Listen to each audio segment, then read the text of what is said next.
senajan anane ma kutiba iku setengah ayat, senajan anane ma kutiba iku setengah ayat, kalauhin kaya papan. Wal ibratu utawi kang den wilang-wilang fikos didirosati ing dalem tujuan deres. Wat tabarrukilan ngalap barokah. Tujuan itu tolak ukurnya iku bihalatil kitabati ing dalem tingkah nulis. Dunama ora barang. Ba'da kang tetep ing dalem sakwuse ora ing dalem ba'da kang tetep ing dalem sakwuse alkitab. Wabil katibilan kelawan wong kang nulis linafsihi krono awak dhewe ni al-katib.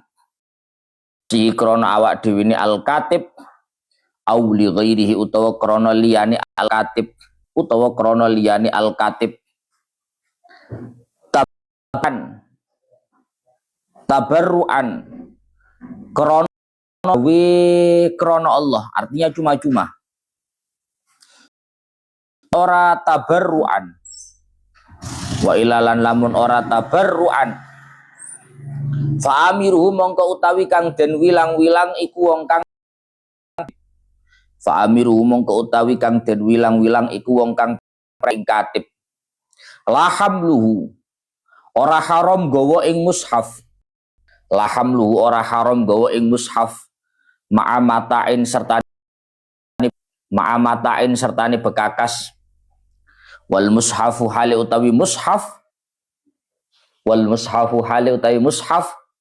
iku ora den sejo iku ghairu maksudin hamli kelawan den gawa. Wa masu waraki lan nyekel ing kertase mushaf walau bayadho senajan anane warok iku kang putih, senajan iku kang putih. Au nahwi dzarfin utawa sepadane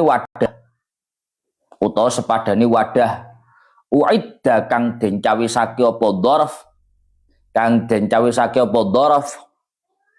lahu krana mushaf wa huwa fihi wa huwa hale utawi mushaf iku fihi ing dalem dzarf. La qalbu waraqihi ora haram malik kertase mushaf, ora haram malik kertase mushaf bi'udin kelawan kayu idza lam yanfasil ari kalane ora dadi pisah apa warok, ari kalane ora dadi pisah apa warok alaihi ing atase ud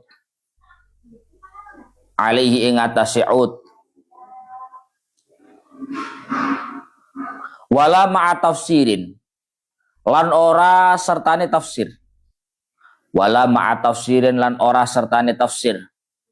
zada kang munduli apa tafsir walau ihtimalan senajan anane ziyadah iku ing dalem kememperane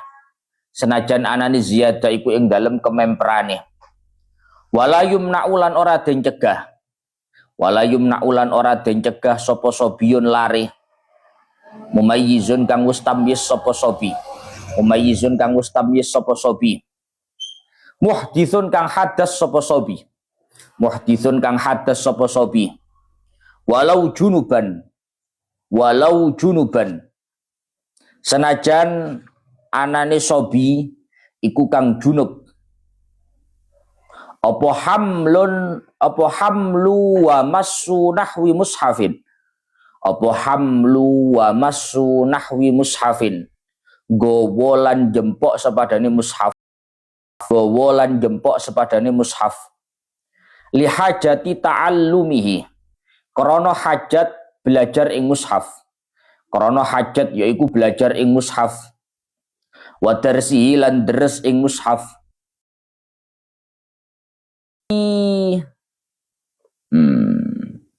Wa wasilatihima lan perantarane ta'allum lan dares, wa wasilati ta'allum lan dares, kahamlihi lil maktab wal ityani bihi lil muallim, kahamlihi kaya nggawa ing mushaf lil maktabi maring perpustakaan, wal ityani lan nekaake, aturkan artinya, bihi kelawan mushaf, nekaake bihi kelawan mushaf lil muallimi maring wong kang mulang, lil muallimi wong kang liyuallimahu terapun mulang sapa muallim ing sobi, terapun mulang sapa muallim ing sobi minhu sangking mushaf. Wa yahrumu lan haram apa tamkinu ghairil mumayyiz ngongangake ing lare kang durung tamyiz, ngongangake ing lare kang durung tamyiz, min nahwi mushafin saking sepadane mushaf, saking mushaf, walau ba'du ayatin senajan anane mushaf iku setengah ayat. Wa kitabatuhu bil ajamiyah, wa kitabatuhu lan haram nulis ing mushaf, wa kitabatuhu lan haram nulis ing mushaf bil ajamiyati kelawan lughat ajam. Wa wad'u nahwi dirhamin lan nyeleh ing sepadane dirham, lan nyeleh sepadane dirham, meletakkan uang fi maktubi ing dalem barang kang den tulisi mushaf, ing dalem barang kang den tulisi mushaf, wa ilmin lan ing dalem ilmu, wa ilmin lan ing dalem ilmu, ayyahrumu wad'u nahwi dirhamin fi ilmin, ngoten, fi maktubi ilmin syar'iyyin kang bangsa syariat apa ilmu. Wa kadza ja'aluhu baina awraqihi, wa kadza lan iku kaya ikilah wad'u, wa kadza lan iku kaya ikilah wad'u ja'aluhu utawi dadekake ing dirham, ja'aluhu utawi dadekake ing dirham baina awraqihi ing dalem antarane pira-pira kertase mushaf, ing dalem antarane pira-pira kertase mushaf, khilafan halinulayani, khilafan halinulayani li syekhina maring guru ingsun al Imam Ibnu Hajar al Haytami. Wa tamzikuhu abathan, wa tamzikuhu lan haram nuwa ing mushaf, wa tamzikuhu lan haram nuwa ing mushaf abathan kelawan ameng-amengan, abathan kelawan ameng-amengan. Wa bal'u ma kutiba alaihi, wa bal'u lan haram ngulu ing barang, lan haram ngulu ing barang kutiba kang den tulis apa mushaf, kutiba kang den tulis apa mushaf alaihi ing atase ma.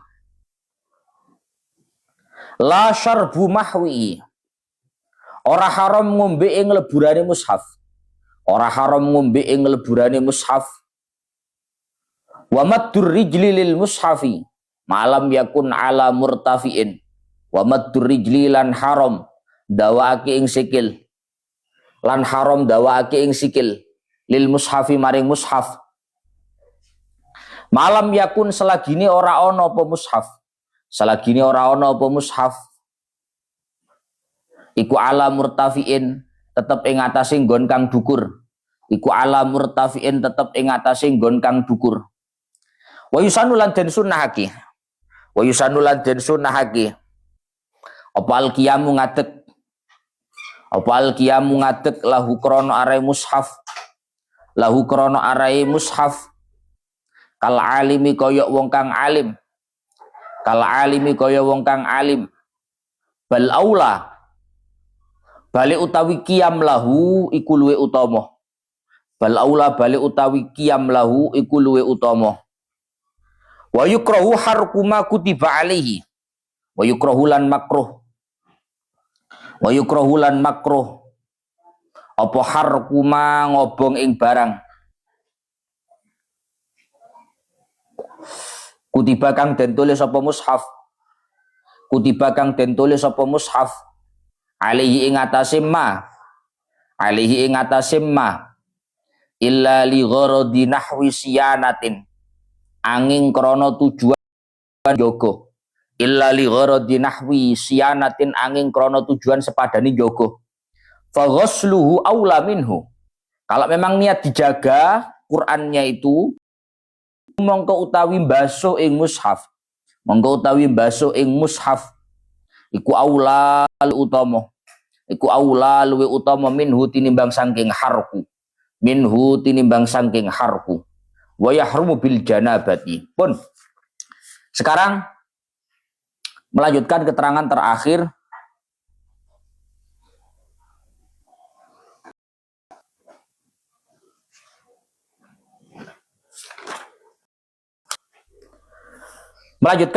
terakhir berkaitan masalah hal-hal yang membatalkan wudu.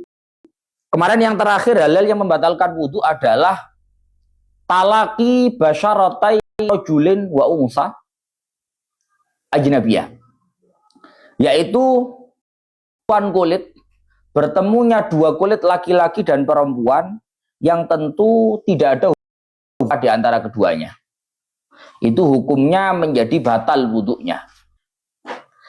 Kemudian terakhir kemarin disampaikan la talaki basyarataihima ma'a mahram, tapi tidak membatalkan wudu ketika kulit laki-laki dan perempuan itu bertemu tapi ada hubungan mahram di antara keduanya. Yang tidak membatalkannya adalah ketika wanita dan laki-laki itu ada hubungan mahram, maka pertemuan kulit itu tidak membatalkan ketika ada hubungan mahram. Mahram itu apa toh Gus? Mahram itu adalah wanita-wanita yang haram untuk dinikahi. Itu namanya mahram. Mahram itu wanita-wanita yang haram untuk dinikahi.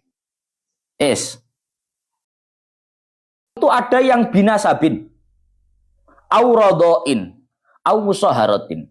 Mahram ada yang faktornya adalah faktor nasab, faktor hubungan darah. Itu nasab. Jadi wanita itu dihukumi mahram karena ada hubungan nasab, hubungan darah. Contoh, mahram hubungan darah ibu itu haram dinikahi. Sehingga kalau persentuhan kulit tidak batal wudunya. Kemudian saudara perempuannya bapak atau ibu. Bibi, bude, bule, sebagai bibi ikulah. Saudara perempuannya bapak ibu. Kandung loh ya, bukan sepupu. Saudara perempuannya bapak atau ibu. Baik itu khol atau kholah atau ammah. Bibik dari bapak ataupun bibik dari ibu itu juga mahram. Kemudian mahram juga adalah nenek, entah dari jalur bapak ataupun jalur ibu, itu mahram. Kemudian bintun itu anak perempuan, itu mahram. Anak perempuan itu mahram. Begitu juga bintu benin atau bintu bintin, cucu perempuan itu juga mahram. Cucu perempuan, kamu dia anak dua putu wedok, nah itu salaman ya kamu ya gak batal, cucu kali. Itu mahram dari jalur nasab. Ada mahram itu dari jalur rodok. Memang nggak ada hubungan darah, nggak ada jalur hubungan nasab, nggak ada. Tapi ada hubungan rodok. Misalkan ada seorang laki-laki dulu ketika kecil menyusu kepada seorang wanita. Biar si cilik nyusu nang kono. Maka yang menyusui itu statusnya adalah ibu rodok, dinikahi nggak boleh. Anak perempuannya yang menyusui itu namanya saudara rodok. Moro-moro ayu arek kurek, ternyata ibu ben sing nyusoni awake ndak boleh dinikahi. Karena itu saudara rodok. Ya. Jadi saudara rodok. Saudara perempuannya yang menyusui jadi bibik rodok dan seterusnya. Pokok mahram dari jalur nasab itu juga mahram dari jalur rodok. Paham ya? Paham ya? Saudara perempuan nasab mahram, berarti saudara perempuan rodok juga mahram. Ibu jalur nasab mahram, berarti ibu jalur rodok juga mahram. Sama. Au musaharatin, atau mahram itu dari jalur musaharah. Musaharah itu perjodohan. Hubungan darah tidak ada. Pernah menyusu juga enggak. Tapi musaharah. Ada hubungan pernikahan. Kamu menikah dengan seorang wanita. Wanita ini jadi istri kamu. Istri kamu punya ibu. Mertua perempuan. Ini mahram, bagus, mahram. Tapi saya nggak pernah menyusu ke dia, iya nggak pernah. Tapi saya nggak punya hubungan darah sama dia, iya. Tapi bojomu nyusu nanggono anak wong. Maka perempuan itu menjadi mahram kamu. Karena jalur musyawarah, mertua perempuan. Ya. Begitupun jalur mahram yang lain. Pokoknya mahram itu jalurnya 3 tadi. Kalau nggak nasab, musyawarah. Kalau nggak musyawarah, rodok 3.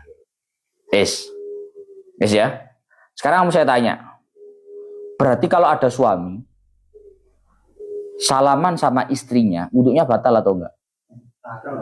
Wudunya batal atau enggak? Batal. Karena seorang suami dengan seorang istri itu bukan mahram. Yes? Karena selama ini banyak di tengah-tengah masyarakat yang memiliki pemahaman bahwa suami dengan istri itu kalau bersalaman enggak batal.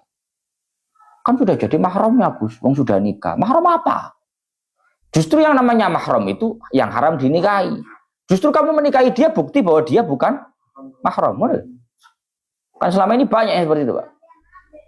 Hah? Jadi kalau salaman sama istri nggak batal. Karena itu sudah jadi mahram kamu, sudah dinikahi sama kamu loh. Justru dengan itu dinikahi sama kamu itu haram, Pak. Yes? Itu haram. Lah, kamu sekarang saya kasih tahu bahwa mahram itu ada yang sifatnya itu abadi. Ada mahram itu yang sifatnya temporer.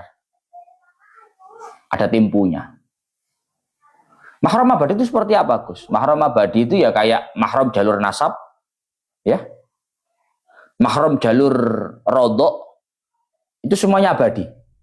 Tapi kalau mahram jalur musyawarah, jalur pernikahan, itu yang ada yang abadi, ada yang temporer. Contoh, kamu punya istri. Istri kamu punya saudara perempuan. Kamu boleh menikahi saudara perempuannya istri? Mantu ini. Kamu punya istri. Istri kamu punya saudara perempuan, ipar perempuan kamu, ipar. Kamu boleh menikahi saudara perempuan istri kamu? Wa antajma'u bainal ukhtaini illa ma qad salaf. Haram, tidak boleh hukumnya mengumpulkan antara 2 perempuan saudara dalam pernikahan, nggak boleh. Maka kamu tidak boleh menikahi saudara perempuan istri kamu, tidak boleh. Ya? Tapi kamu mahram dari jalur pernikahan itu ada yang sifatnya abadi, ada yang sifatnya temporer. Yang abadi apa, Gus? Mertua itu abadi mahramnya. Sehingga misalkan ada seorang laki-laki cerai sama istrinya. Cerai sama mertuanya masih cantik, seno. Mertua aku tak rabi oleh. Mertua saya nikahi boleh tak? Jawabannya boleh apa enggak? Jawabannya kenapa kok enggak boleh? Kenapa kok enggak boleh? Karena itu ibu mertua, Gus. Ibu mertua kan biyen. Saya kan juga ibu mertua. Putrinya kan sudah menjadi istri kita. Boleh apa enggak? Boleh apa enggak? Kenapa enggak?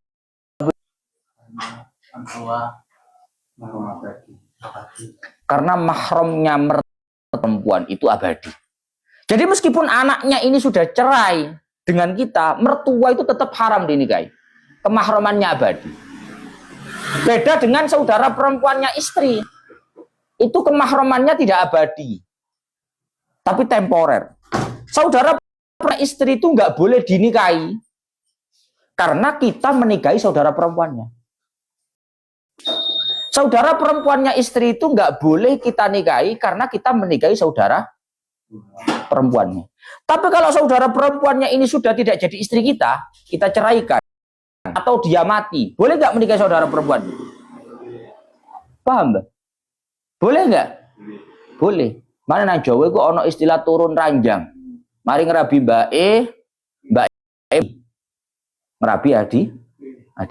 Boleh. Loh, Gus, katanya mahram, tapi kemahramannya ipar, saudara perempuannya istri, itu tempo dengan alasan menikahi saudara perempuannya. Kalau sudah tidak jadi istri kita karena mati atau kita ceraikan, maka kita boleh menikahi saudara perempuan yang lain. Paham ya? Beda dengan ibu tadi. Kalau ibu mertua itu kemahramannya abadi, tidak temporer. Terus ya? Yes. Yang jelas persentuhan kulit antar laki-laki dengan perempuan itu hukumnya membatalkan wudhu, kecuali bila mana antara laki-laki dan perempuan itu ada hubungan mahram. Ketemu ibu mertua, salaman tak gak kus, salaman mbak, batal lah gak wudhu, ya gak batal, oh mahram. Wudhunya gak batal, wong mahram. Tapi lek salaman ambil ipare bojo ya batal. Paham mbak? Hah? Oh batal, itu tidak abadi, itu temporer itu. Walau ishtabahat mahramuhu bi ajnabiyatin mahsuratin falamisa wahidatan minhunna lam yantakid wa kadza bi ghairi mahsuratin 'alal aujah. Ketika ada satu mahram kita yang menjadi tidak jelas dalam kelompok wanita-wanita yang bisa dihitung, kemudian kita menyentuh salah satu wanita yang ada di sana, maka wudhu kita tidak batal. Nah, baleni Pak. Ketika ada seorang mahram kita, yang berkumpul dengan wanita-wanita yang non mahram dengan kita, tapi jumlahnya bisa dihitung, falamisa wahidatan, kemudian kita menyentuh salah satu dari mereka, maka wudhu kita nggak batal. Contoh ya. Yus embu biyen ceritane problem rumah tangga piye raro. Pokoknya zaman kecil itu diomongi karo ibuke. Ada seorang laki-laki sejak kecil diomongi sama ibunya. Nak, kamu punya saudara perempuan. Sekarang ikut keluarganya Pak Haji itu loh. Ya. Ngomongin ngono tok tapi. Kamu punya saudara perempuan. Saudara perempuan kan berarti mahram. Tapi ikut keluarganya Pak Haji itu loh. Sing dini gak dikandani. Yang mana saudara perempuan kita gak dikasih tahu. Wes ya. Sampai gede ibu mati. Sing kan ibu sing diare. Wes ya. Kita dewasa, kita satu saat bertemu dengan keluarganya Pak Haji itu. Abah Haji itu. Kita salaman sama semuanya itu. Atau kita salaman sama salah satu wanita yang ada di keluarganya Abah Haji itu. Pertanyaannya, wudhunya batal atau enggak? Dalam kurung, sangat mungkin satu wanita yang kita salami itu adalah wanita mahram kita. Tapi sangat mungkin juga wanita yang kita salami itu merupakan wanita yang non mahram dengan kita. Paham mesti barang? Maka wudhunya tidak batal. Di bahasa ini, walau ishtabahat mahramuhu bi ajnabiyatin mahsuratin. Ketika mahram kita berkumpul menjadi tidak jelas dalam satu kelompok ajnabiyat, wanita-wanita non mahram, tapi masih bisa dihitung. Sak keluarga Haji kan kena dihitung, Pak. Si mahsurat. Kemudian kita menyalami salah satu, hukumnya tidak batal. Wa kadza bi ghairi mahsurat 'alal aujah. Begitupun kalau mahram kita itu serupa dalam wanita-wanita yang tidak bisa dihitung. Nah, kamu kan keluarga Haji saya kena dihitung Pak ya. Wanita-wanita sudah tidak bisa dihitung. Aku dulur wedok asline. Ini Bu nang Malang kon. Loh, Malang enggak sak lepek rek. Cara wong wedok ghairi mahsurat, tidak bisa dihitung. Kalau misalkan saya bersalaman dengan wahidah minhunna, bagus enggak batal. Tidak batal. Alal aujah. Menurut qaul yang aujah. Ya kurang lebihnya begitu. Kejadian ngono kuwi kan enek. Pasti enek. Mosok dulur dhewe gak ero. Iku cerita wong urip normal mesti ero. Akeh cerita gak normal ku akeh donya yang gitu. Lho kowe dikandani kok gak percaya. Broken itu banyak. Gak ero dulure. Lho dikandani delok film ta mangane cek ero ya. Kalau delok Indosiar itu ya. Ya Allah. Ternyata yang kucintai adalah saudara perempuanku. Ya boleh ngono. Lho ngono kuwi tenanan kok dikandani kok ora percaya. Pun wala yartafi'u yakinu wudu'in aw hadatsin bi dhanni dhiddihi wala bisyakki fi al-mafhumi bil aula fayakhudhu bil yakini istishaban lahu. Ini yang sudah berkali-kali saya sampaikan. La yartafi'u yakinu wudu'in. Keyakinan punya wudu tidak bisa digeserkan. Aw hadatsin. Keyakinan dalam kondisi tidak punya wudu artinya batal hadas juga tidak bisa digeserkan. Bidonni diddihi. hanya karena ada keraguan tentang kebalikannya. Wes, Asari mau yakin, Asari tadi yakin, saya ya Asari tadi yakin sudah wudu, mau ngaji wudu, yakin wudu. Setelah itu ngaji sampai maghrib. Begitu maghrib ragu-ragu, batal nggak ya? Ngentut gak ya? Pertanyaannya, kamu harus wudu apa enggak? Kamu harus wudu enggak? Enggak. Karena keyakinan kamu punya wudu tidak bisa digeserkan hanya dengan keraguan batal. Kan yakin wudu, wudunya 100%. Tapi ragu batal atau enggak, berarti ragunya enggak 100%. Maka yang enggak 100% ini enggak bisa menggeserkan yang 100%. Yes. Begitupun sebaliknya, kamu yakin bangun tidur, tangi turu rokokan mangan nang warung sembarang ngalir, kurung azan zuhur. Begitu azan zuhur kamu mau sholat, wis wudu durung ya? Sudah wudu belum ya? Berarti piye kasus ini? Berarti harus gimana dia? Harus wudu. Karena dia yakin dalam kondisi hadas. Dia yakin dalam kondisi nggak punya wudu, tapi dia ragu-ragu apakah sudah wudu atau belum. Yes. Iku jenenge apa jenenge ku ya Allah ya Rabbi ya Karim. Apa kaidahnya? Al yakin la yuzalu bisyak. Keyakinan itu tidak bisa digeserkan hanya dengan keraguan. Beda lek yakin sampai yakin. Aku yakin mari wudu Gusmu. Tapi yo yakin mari ngebret, yo berarti wudu. Loh Gus, kok keyakinan wudunya digeser? Iya, wong keyakinan hadasnya juga yakin. Beda itu. Al yakin la yuzalu bisyak. Wes. Paham ya? Kaidahnya begitu pokoknya. Kalau kamu mengalami keraguan, punya wudu atau enggak, batal atau enggak, maka yang diambil adalah yang yakin. Sama dengan sholat. Sholat ragu-ragu 2 atau 3. Berarti 2-nya sudah yakin. Dapat 2 rakaatnya yakin, dapat 3 rakaatnya enggak yakin. Maka yang harus diambil yang ya. Kan benar Pak? Saya dapat 3, dapat 4 ya. 3-nya yakin, nggak mungkin 2. Tapi 4-nya yang belum yakin. 3-nya yakin, yang 4-nya belum yakin. Berarti diambil yang yakin, yang 3. Maka harus nambah 1 rakaat. Begitupun sama dalam kasus ini. Saya wudu lagi apa enggak Gus? Loh, lah kamu kasusnya gimana? Kalau kasusnya kamu yakin punya wudu, tapi ragu batal atau enggak, berarti punya wudu. Tapi kalau kamu yakin batal, kemudian sudah wudu atau belum, harus wudu. Karena yakin nggak punya wudu, gitu loh. Intinya kaidahnya begitulah. Khatimatun. Yahrumu bil hadasi salat wa tawafun wa sujudun wa hamlu mushafin wa kutiba lidarsi Qur'anin. Sekarang pembahasannya tentang penutupan pembahasan masalah wudu.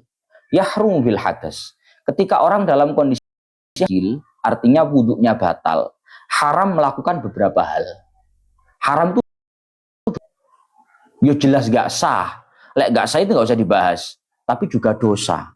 Karena ketika orang itu punya hadas dalam kondisi gak beberapa hal. Apa saja? 1, sholat. Orang itu kalau dalam kondisi haram untuk melakukan sholat.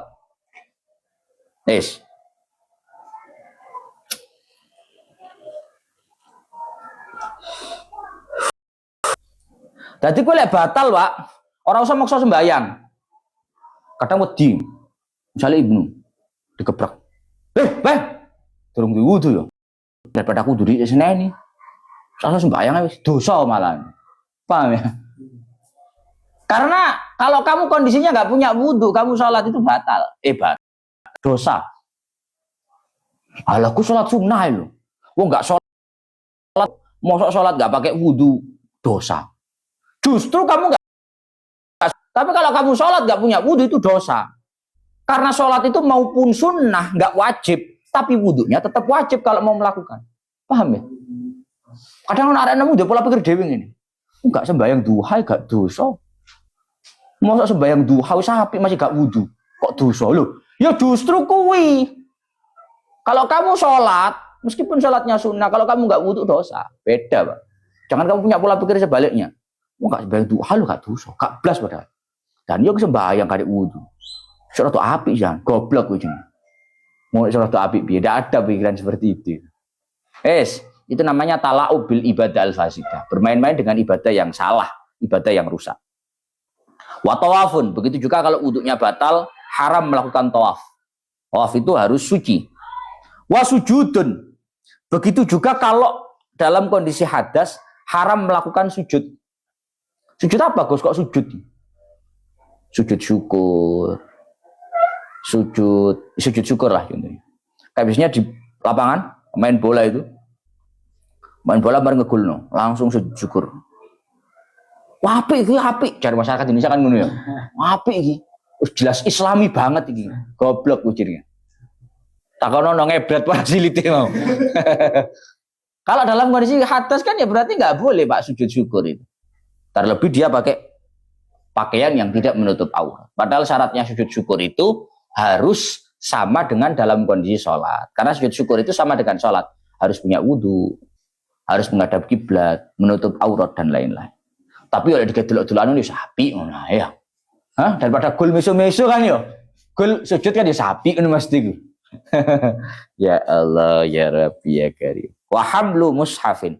Begitu juga haram dalam kondisi hadas, dalam kondisi tidak punya wudhu, haram untuk membawa mushaf. Mushaf itu Al-Quran. Haram membawa Al-Quran. Wes ya. Haram untuk membawa Al-Quran. Kalau membaca Gus, kalau membaca nggak haram. Jadi jangan begini. Wah, baca Quran nggak diwudhu, dosa. Nggak ada. Kalau membaca Quran nggak punya wudhu, nggak dosa. Saya nggak bahas etika loh, Pak. Jangan bahas etika. Fikih itu nggak bahas etika, bahas hukum. Yang namanya orang nggak punya wudhu itu yang haram pegang bawa Quran, bukan baca Quran. Mergo ayate la yamassuhu illal mutahharun. Yang harus menyentuh, yang diharuskan kondisi suci untuk urusan Al-Quran itu adalah massu, menyentuh. Kalau membaca enggak. Wa ma kutiba lidarsi Qur'anin walau ba'du ayatin kalauhin. Begitu juga haram untuk dibawa dalam kondisi hadas tidak punya wudhu.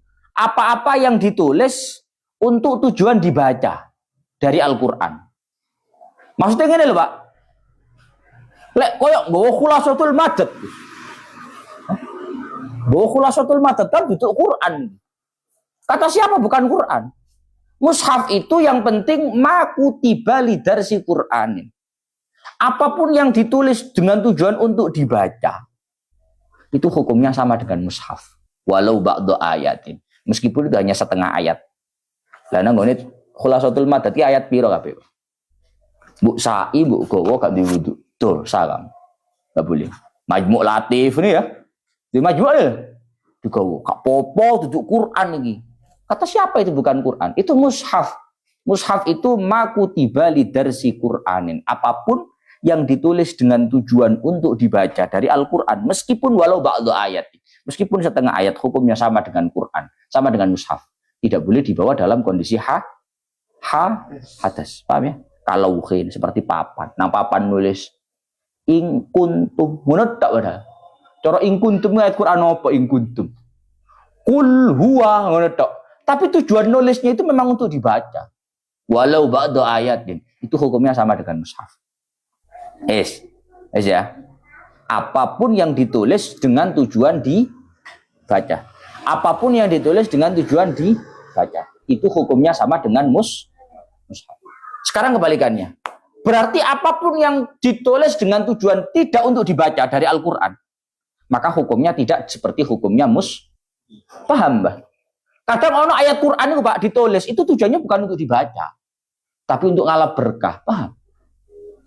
Ngerti? Apa contohnya? Contohnya tamaim. Tamaim itu jamaknya tamimah. Kamu tahu tamimah? Ngerti tamimah? Tamimah itu jimat. Ngerti jimat apa? Faruk kalungan ini. Orang ini kalung ireng ini. Itu tulisannya kan Quran Pak di dalamnya. Yo gak semuanya Quran, tapi ada sebagian ayat Quran. Dan itu dibawa Gus. Lah aku mesti ngentut ya Gus. Hah? Lepas dia wudu, lepas ngentut. Berarti nggak boleh saya bawa itu. Lah itu tadi kembalinya. Bahwasannya Al-Quran itu hukumnya seperti hukumnya mushaf, yaitu haram dibawa ketika batal. ketika ditulis dengan tujuan dibaca. Maka kalau tujuannya tidak untuk dibaca, seperti jimat. Jimat itu ditulis kayak apa? Diwaca. Diwaca gak disolasi. Hah? Mungkin disolasi ireng repapet ngono ya. Itu tidak untuk dibaca, tapi untuk tabarruk. Itu untuk apa namanya? Untuk ngalap berkah. Maka kalau itu meskipun di kondisi atas tidak haram. Tidak haram. Nah, wal ibratu fi qasdid dirasah wat tabar bihalatil kitabah duna ma ba'daha. Tolak ukur tujuan itu untuk dibaca atau sekedar untuk ngalap berkah itu ditentukan ketika tulisan itu ditulis. Tolak ukur tulisan itu tujuannya dibaca atau ambil berkahnya itu ditentukan pada saat ditulis. Tulis apa tujuannya? Karena kadang tujuan itu berpindah, Pak. Wae ditulis karepane nulis kayak ngalap berkah. Kok api tulisannya? Kayak pajangan wis kayak wacan. Paham ya? Berarti hukumnya gimana?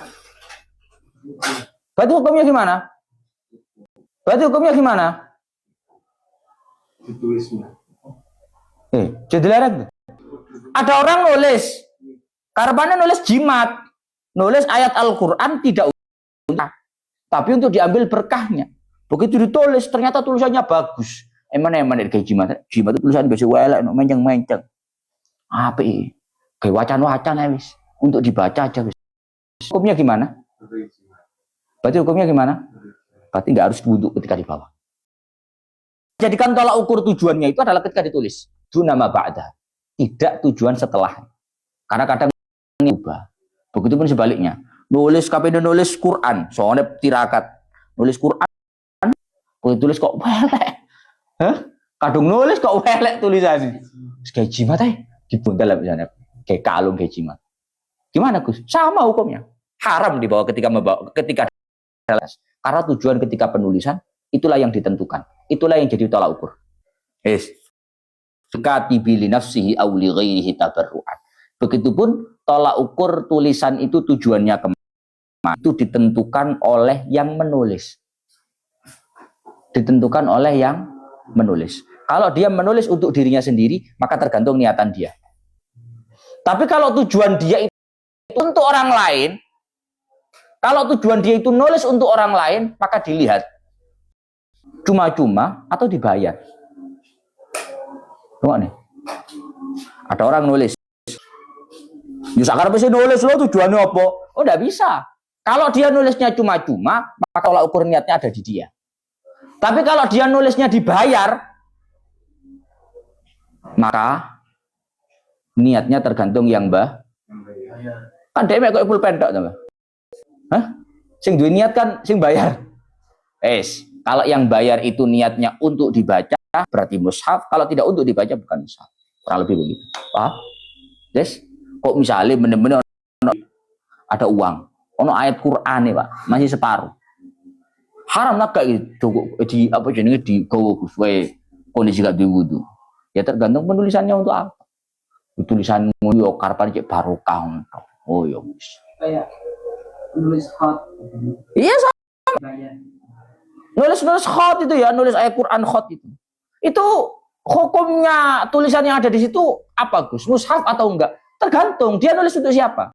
Kalau nulis untuk dirinya sendiri, niatnya dia yang menentukan. Tapi kalau nulis untuk orang lain, maka dilihat dibayar atau gratis, tabarruk atau enggak tabarruk. Kalau gratis berarti niatnya tetap dia yang menentukan. Tapi kalau dibayar niatnya fa'amiru. Niatnya tergantung yang memerintah, yang membah. Wong dhek iki mek koyo pulpen laku ngene dhek. Hah? Sing nglakoni kan duwe sing bayar to. Nah, ngono lho mesti. Kurang lebih begitulah. La hamluhu ma'a mata'in wal mushafu ghairu maksudin bil hamli. Tapi tidak haram membawa mushaf bersama dengan barang-barang yang lain, sedangkan tidak ada tujuan murni hanya membawa mushaf. Rungokne. Begitu juga tidak haram membawa mushaf bersama dengan barang-barang yang lain, sedangkan dia tidak ada niatan semata-mata membawa mushaf. Ibnu tasih tentara kan sing sembarang kalian Mbak ya. Ono roti sih nggak kena dicokot barang ae. Ono roti nggak kena dicokot. Ono pistol. Hah? Ada semuanya pokoknya, banyak. Ada seragam, ada mushaf kecil. Sudah siap setiap hari memang di tas itu. Mau berangkat kerja kok ngentut. Dut. Wudu sih tahu Gus. Apakah saya harus wudu dulu Gus? Soalnya di tas saya ini ada mushafnya. Maka laham luhu ma'amatain. Tidak harus punya wudu ketika membawa mushaf bersama dengan barang-barang yang lain. Selama tidak ada niatan murni untuk membawa mushaf. Beda lek ngene, nang tas ono mushaf. Aslinya gak butuh tas sih. Gak butuh barang-barang jerone tas. Butuh Qur'ani. Bawa tas. Gak iso, aku ora maksudmu lek kuwi. Aslinya gak Qur'an toh, kalau itu haram. Paham saya ya? Jadi kalau yang dibawa itu secara garis besar adalah tas, maka nggak haram. Yang penting tidak ada tujuan semata-mata ingin membawa mushaf. Kalau mushafnya ada artinya. Nah, sabar. Wa massuwaraqihi walau al-bayadha au nahwi dharafin uidda lahu wa huwa fihi. Begitu juga haram ya Allah ya Rabbi ya Karim. Begitu juga haram menyentuh kertasnya mushaf meskipun area yang putih-putih. Kitab gitu Pak. Kitab kan juga belum kayak di soi tinta kan enggak ya. Hah? Kitab ini loh. Kan tidak seperti kertas di soi mangsi yoga. Ada yang putih-putih nih. Putih itu artinya bersih, tidak ada tulisan mushaf. Gus, apakah bagi orang yang dalam kondisi batal gak punya wudhu, yang haram untuk membawa dan menyentuh mushaf, itu haram menyentuh yang tulisannya? Ataukah yang putih-putihnya pun nggak boleh? Misalnya ono uang khataman ya, ada orang khataman, ono angin nih, ono kipasi, jadi Quran ini berbiber. Ini ya. Akhirnya aku ngentut rek, tak rewangane tok ngerewangi nyakeli Quran ini, jaga miber. Saya bantu biar Qurannya tidak terbolak-balik. Tak cekelane pojokane tok, ya. Ujung pojok itu Pak, yang nggak ada tulisannya itu loh. Ini tok. Haram nggak Gus? Haram. Wa massuwaraqihi walau al-bayadha. Haram bagi orang yang dalam kondisi batal wudu untuk menyentuh mushaf meskipun area-area yang putih bersih dari tulisannya. Apa podo-podo bahas ngono. Wong gowe lho gak oleh. Gowe nyekel tulisane ta. Hah? Sing nyekel kan kulitane to. Haram, ndak boleh. Massuwaraqil mushaf walau al-bayad. Menyentuh kertasnya mushaf meskipun area yang enggak ada tulisannya. Paham? Au nahwi dharfin lahu uidda lahu wa huwa fi, ataupun menyentuh semisal wadah di mana mushaf itu memang disiapkan di dalamnya. Biasanya Quran itu Pak ono Quran juz-juzan, ngerti ya? Ngerti Quran juz-juzan? Iku ono wadah itu ya. Hah? Ono wadah itu. Ya ono sing teko kulit, ono sing teko kerdus kaku kae macam-macam. Aku nyekel wadah boleh tak Gus? Enggak boleh. Itu namanya dhorof, itu namanya wadah yang memang dipersiapkan untuk mushaf, mushafnya diletakkan di dalamnya. Tidak boleh kamu. Aku nggak nyekel Quran nih, kulitnya sudah cekel gini. Padahal, oh tidak boleh, sama hukumnya. La qalbu waraqihi bi'udin idza lam yanfasil alaihi. Tapi tidak haram untuk membalik kertasnya mushaf dengan semisal kayu. Selama mushafnya tidak terpisah bersama dengan kayu. Mohon maaf, kamu batal ya. Khataman batal. Aduh Gus, sekali mari ini Gus, kau wasal wudu terus. Panjang sini ngebret deket mau ya. Terus wudu terus aku. Ini sekali titik, gak wudu aku. Kan kalau baca Quran gak wudu gak apa-apa tuh Pak. Gak dosa. Saya gak membahas adab lagi-lagi. Saya gak bahas adab, saya bahas fikih. Membaca Al-Quran dalam kondisi gak punya wudu kan gak apa-apa. Bocor. Kurang titik Gus. Butuh malik ya. Butuh membalik mushaf. Kalau dibalik begini kan dosa Pak. Menyentuh ya, meskipun yang putih, cekel titik kan nggak oleh mau sanjari ya. Apakah boleh kalau saya baliknya nggak pakai badan saya, tapi pakai alat bantu? Ya, jadi itu loh penunjuk studi ngarek ngaji loh Pak. Nah, karena ada titik ya, buya om, titik ngarek ngaji loh. Tak balik gini ngono oleh Gus gini, seret. Boleh. Selama apa? Selama lam yanfasil alaihi. Sama mushafnya itu tidak infisol, tidak terpisah di atas mushaf. Selama tidak terpisah di atas mushaf. Artinya tidak terpisah di atas mushaf itu gimana? Nah ini juga dijelas no. Alladzi yadhar qala al-allama al-Qurdi alladzi yadhar min kalamihim annal waraqatal musbatah la yadurru qalbu binahwil udi mutlaqan. Kalau kertasnya Quran, kertasnya mushaf itu pakem, ngerti pakem yo. Kok ini kan pakem tuh, Pak. Diwalik ini kan gak ngaraudel tuh. Kalau ini dibalik dengan kayu, ini tidak apa-apa secara mutlak, tidak haram. Tapi kalau kertasnya mushaf itu tidak pakem, kayak kitab kurasan loh, ngerti kitab kurasan ya? Maka kalau itu boleh dibalik dengan kayu selama tidak terpisah dengan kayu. Lek kitab kurasan, model kitab kurasan, Quran tapi model kitab kurasan ya, diangkatnya ini kok otol, dosa. Bisa dipahami? Ruk, paham? Lu enggak begitu, saudara. Enggak begitu, saudara. Kamu enggak tahu kitab kurasan tuh?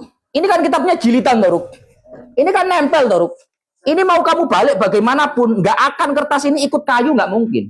Enggak akan ikut ini, enggak mungkin. Enggak mungkin ikut. Bisa kamu narik kertasnya sampai utuh loh. Kan enggak mungkin. Tapi kalau ini enggak nempel begini, enggak dijilid nang ini, coplokan.